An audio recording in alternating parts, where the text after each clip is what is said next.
Good morning, good afternoon, good evening, folks. Michael Zuber, one rental at a time. And yes, it is Thursday afternoon, which means the three amigos are back again. How you doing, Matt? I'm doing great. I mean, nothing like getting the subject of what we're talking about 7 seconds ago. Well, yeah, I got to keep you on your toes. And Dion, how are you? Howdy, everybody. I'm doing great. Ready for round three. And I enjoy the curveball too, especially when it's going to be one like this that's kind of based on data, because we know I like to do my homework, but I can wing it too. There you go. What these guys are talking about, folks, is I just realized I wanted to ask them about 2021. If you remember what was happening 12 months ago, the YouTube universe was spitting out crash videos. They were talking about 40% this, eviction moratorium, foreclosure.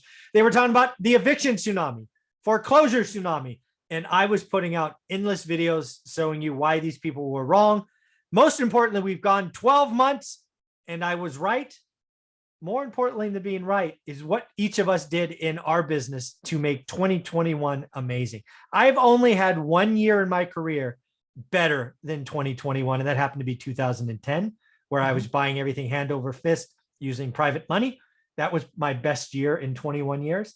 But 2021, the year we're in right now, will go down as my second best year in 21 years, folks. And yes, Ken McElroy's 40% wrong. You know, basement guy, wrong, right? All these other folks. And let's just talk about how amazing 2021 was. And I guess we'll go to Matt first. Yeah. So 2021 was my best year. Wow. Best year in 20 years. It was my best year of doing this in 20 years. We did 3 sales, all of them 1031s. We did 10 acquisitions. So let's just try to put this together. So you sold via 1031. So you moved couple $100,000 in equity into other assets. Yeah, about 600,000 in equity. Oh, okay. So that went somewhere else, and that led to other purchases, which gave you cash flow, which increased the number. All of these things. So that's amazing. So we increased gross, so we increased net cash flow by about 80% this year. That would go down as a pretty amazing year. It's a pretty good year. It's a pretty good year. Yeah. And you also did stuff with debt, right? You extracted debt from free and clear assets because you're creating a kitty to go forward. Yeah. We refinanced about, about 80% of our portfolio. Just amazing year. Yeah. So again, this is just awesome. So 1031 increased cash flow 80%, refi debt. So you lowered it, did some cash out. So you can keep going, slowing down. Time in market better than timing market. Yep. It's amazing year. Amazing year. Congratulations. Yeah. Thanks. Yeah. I think those are, I mean, and the other thing that we love too is we spent more money with our subs this year and our contractors this year than we ever have. And I think that that's important for us because we know that when there's a correction that's going to come, we know that they're not going to be nearly as busy and that we're going to give them more work. And so we've created, I think the other thing that was really good this year is because we always talk about network being your net worth. Yep. Is that we used probably a third of our contractors for the first time. Wow. Yep. So we actually had a lot of new contractors that we started working with this year, about a third. Wow. About a third. Yep. And Dion, how was it your best year or second best? What's going on? It's looking like it's going to be my second best, but I'd have to actually compare apples to apples. 2020 would be best. And I'm one of those investors that had the income snowball kick in around year 8. And so 2020 was year 8 and that hockey stick just kicked in. I doubled the size of my portfolio in 2020. Wow. Literally went from 7 units in January of 2020, added a 4-plex and then a triplex. Another 7 units took me to 14. This year, I've only purchased 1 property. I bought a duplex, but because of the rent changes, I used my binder strategy across the board and I still have 3 tenants to go. My cash flow when I started 2021, and I'm transparent. I like, these are just numbers to me. I was making 86,000 a year profit cash flow after principal, interest, taxes, insurance, setting aside for vacancy repairs and CapEx. Only adding the 1 duplex, but using the binder strategy on existing tenants, the cash flow that I'm ending 2021 with is 124,000. So it went from 86 to 124. 50% roughly. It's not an 80% increase like Matt, which is phenomenal. Right. That income snowball Yeah. has been insane, to the point where I've saved up enough money to have a down payment for $1 million property without doing the cash out refinance yet. That's going to actually make it, I might pick up two. So in a time frame where everybody's saying crash, it's, hold off. I probably would have purchased another property this year, but here's some behind the scenes info that I think I've shared. I put my rental purchasing on hold, and I took a friend by the hand and walked her through, find a deal, learn your market, learn yield, make offer, inspection, appraisal, all the way through to where she closed.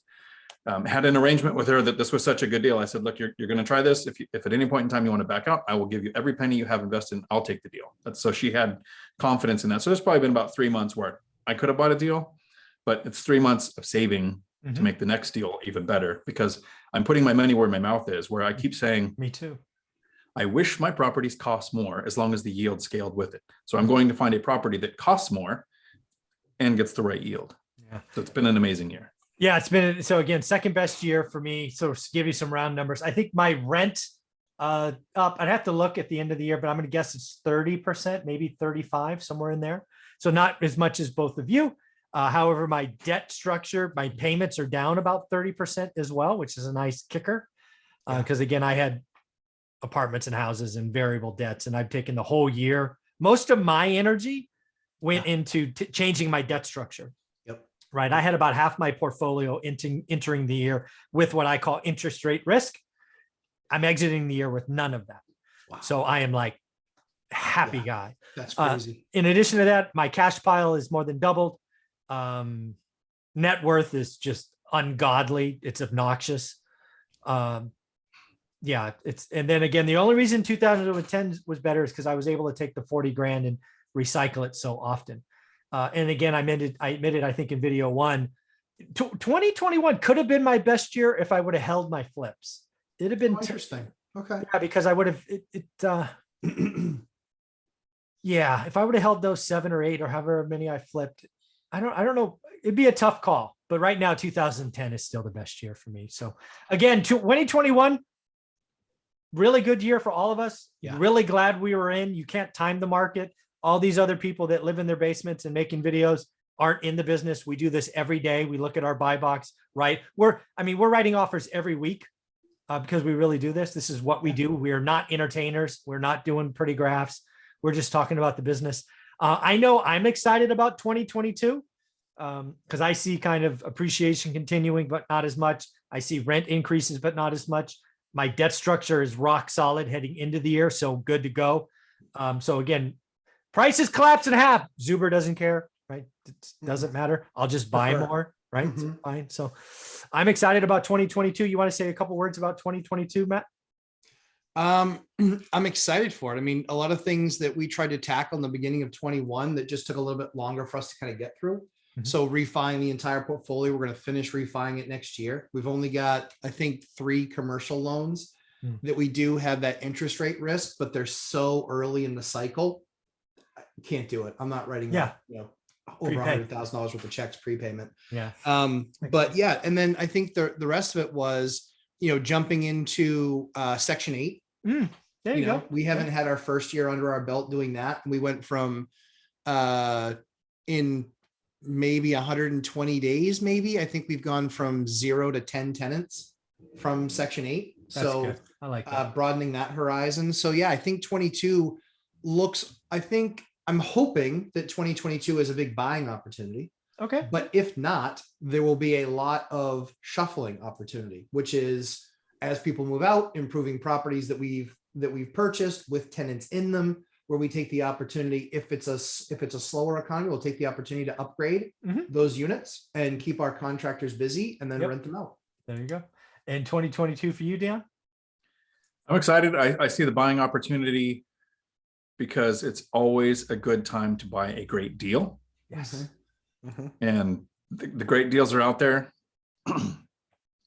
I'm curious to see what happens with interest rates. We've all made a plan for either way. Yeah. Inflation, On deflation. I'm hoping that our content has a hockey stick growth and we can get this information to more people so that 2022 impacts more people, because the sooner we get people on the property ladder, the sooner they're stuck in positions like you were, Mike. You could hold these properties and have a huge financial gain. You could flip these properties and have a huge financial gain. You had a $200,000 gain off those deals and your face looked like you thought you made a mistake. I did. That's the position we want everyone in. Yeah. I don't want the money. Yeah. My daughter one time said, it's really hard to make a decision when both outcomes are positive. Yeah. And that's where we're trying to get everybody to, where whichever way you go, refi, don't touch the equity, increase the rents, flip the units. All of those are good problems, but they only happen if you learn the market, learn your area average, buy a great deal, and then benefit from that great deal. Yeah.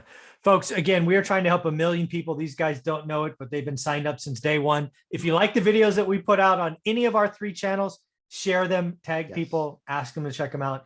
And your channels are, Matt? Lumberjack Landlord on YouTube, 11:30 a.m. Eastern time every Sunday, 3-hour live stream. And Dion, your channel? This is Dion Talk Financial Freedom right here on YouTube. And if you know anybody looking for a job, I run a nonprofit, hiddenjobs.org. Nice. Thanks, guys.